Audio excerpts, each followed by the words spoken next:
So here we are at our last part of the installment. I have completed the body of my quilt and the top and bottom borders, and I've taken the quilt off and turned it. Now, when you turn the quilt, you may find that there is some fullness in the border. Don't worry about that. What I do is I just pull my side clamps tight, and I keep them both up there at the border and pull them tight to get rid of most of the fullness. Now, whatever is left is going to work out as it stitches, so don't worry about that. So I'm mounted. The other thing I do is I also trim back the batting so that it doesn't get mixed up with the pins when I pin it back on. Doesn't matter which way you turn it, just turn it. Okay, so now we can come up into the screen. Here we are at the main menu. So design, so quilt, edit, so existing, and here's my project. Continue. Now it says touch a reference point on the screen, but remember we've turned this quilt. Since this is a square quilt, this doesn't matter, but if this was a rectangular quilt, we also need to turn the image, and that's what these buttons are for. Rotate quilt clockwise, rotate quilt counterclockwise. I'm going to rotate this clockwise, and you can see how it's turned the quilt. So if this was a rectangular quilt, now the long border would be on the top so we can stitch it. Okay? So now I have to touch a reference point on the screen. I'm going to touch this one on the side, continue, and I'm going to move my machine off the side of the quilt, just as we've done before. Okay, now I'll come back to the center. So now the first thing we're going to do is mark the border block. So I'm going to go add edit block, add block, standard block, mark on quilt. My motor's disengaged, and I'm going to use my clicker to mark the block. So I'm moving my machine over, and we're going to mark the diagonal. I'm going to lower my needle slightly, and I'm going to mark as many points as I need to along the seam line, which isn't straight of course because the stitching has distorted. Since we have no stitch in the ditch, the seams get distorted a bit more than they would if they had been ditched first. But not everybody likes to do stitch in the ditch, or have customers that will pay the extra. So we're doing the best we can. If you choose not to stitch in the ditch, it's a good idea to make the quilting come as far out as possible to the seams, so that you don't get so much poofiness. Right. There, now I'm going diagonally out to the corner and back along the top edge. I'm not so concerned about the top edge because this pattern stitch is quite a long way from the top edge.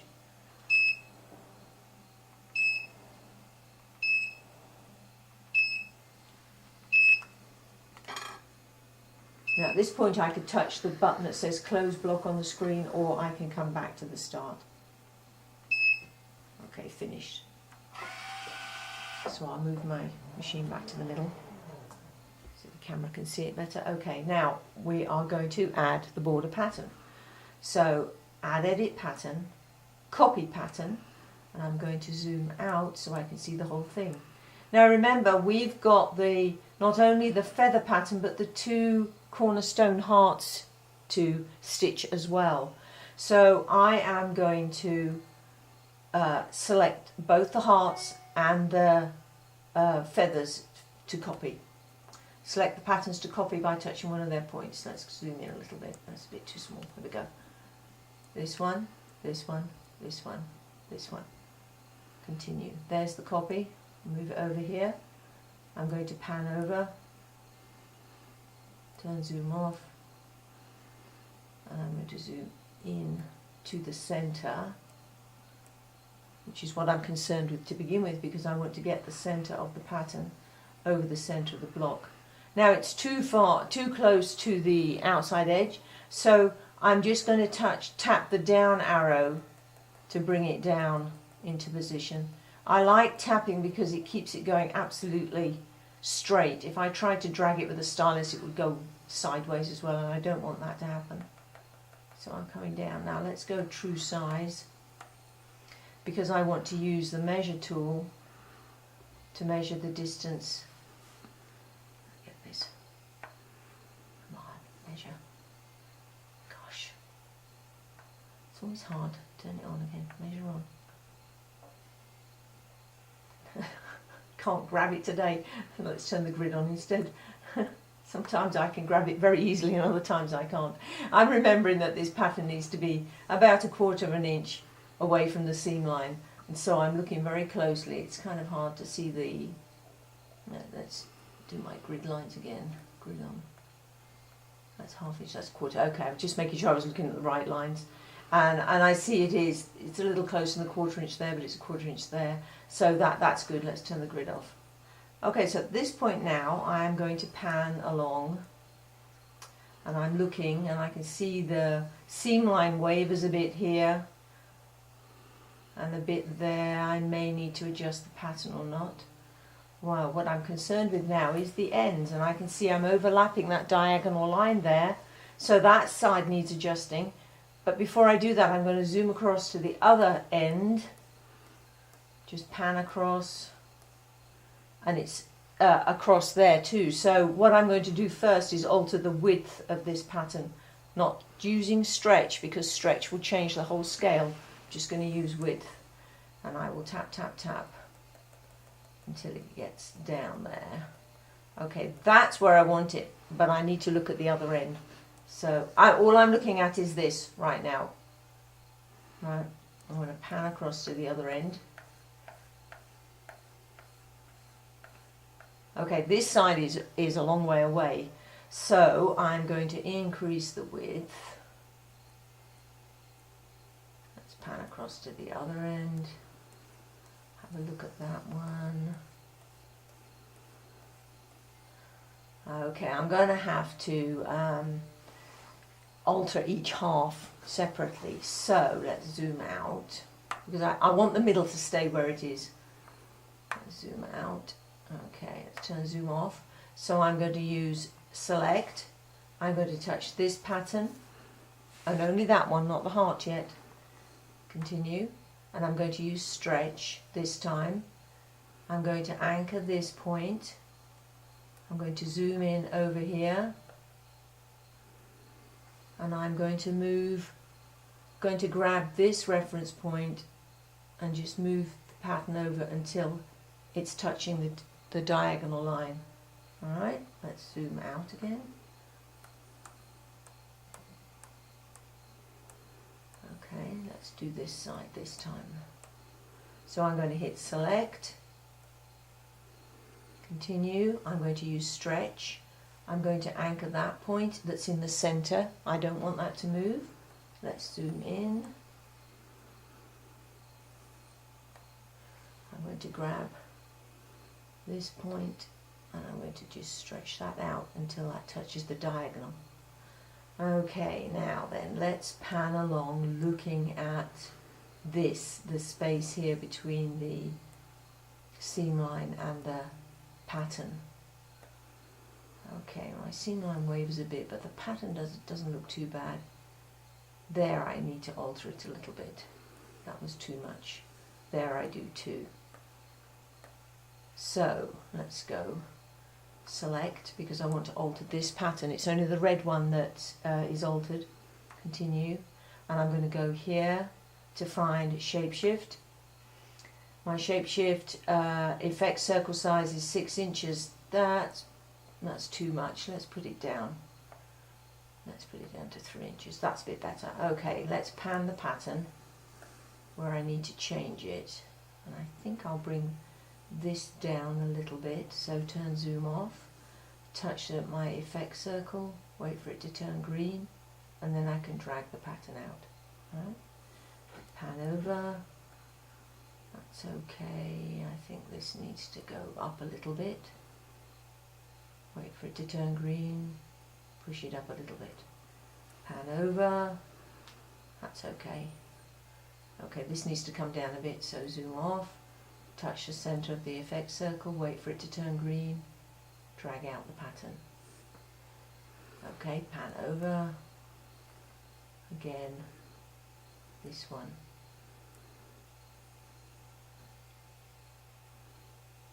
Now, why haven't I made the effect circle bigger? Because I don't want any of this pattern to change. If I have a larger effect circle, the lines up here will move too. So I'm keeping it small, so I'm only affecting these lines that are within the effect circle. So pan over, I think this can come down a little bit. Pan over, that's okay. Okay, let's go back here. That needs to come down. So I need to touch select because this isn't red. This.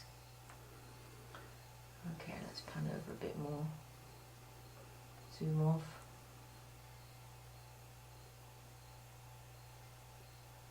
Pan over. These are just minor changes. Those are okay. But they do make a difference in the end. Let's do this one. Oh, turn zoom off. Okay, pan over. I think that's okay. Let's zoom out. We touch finished here to get out of that page. Zoom out. Pan. Okay, that's good. Now we have to deal with the hearts in the corner. So I'm going to turn zoom off. Modify pattern, select the heart, continue, let's zoom in,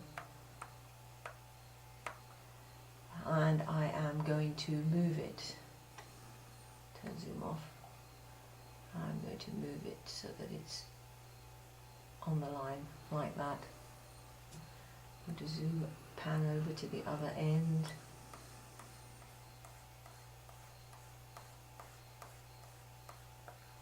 Select, touch the heart, and I'm going to move this one up a little bit.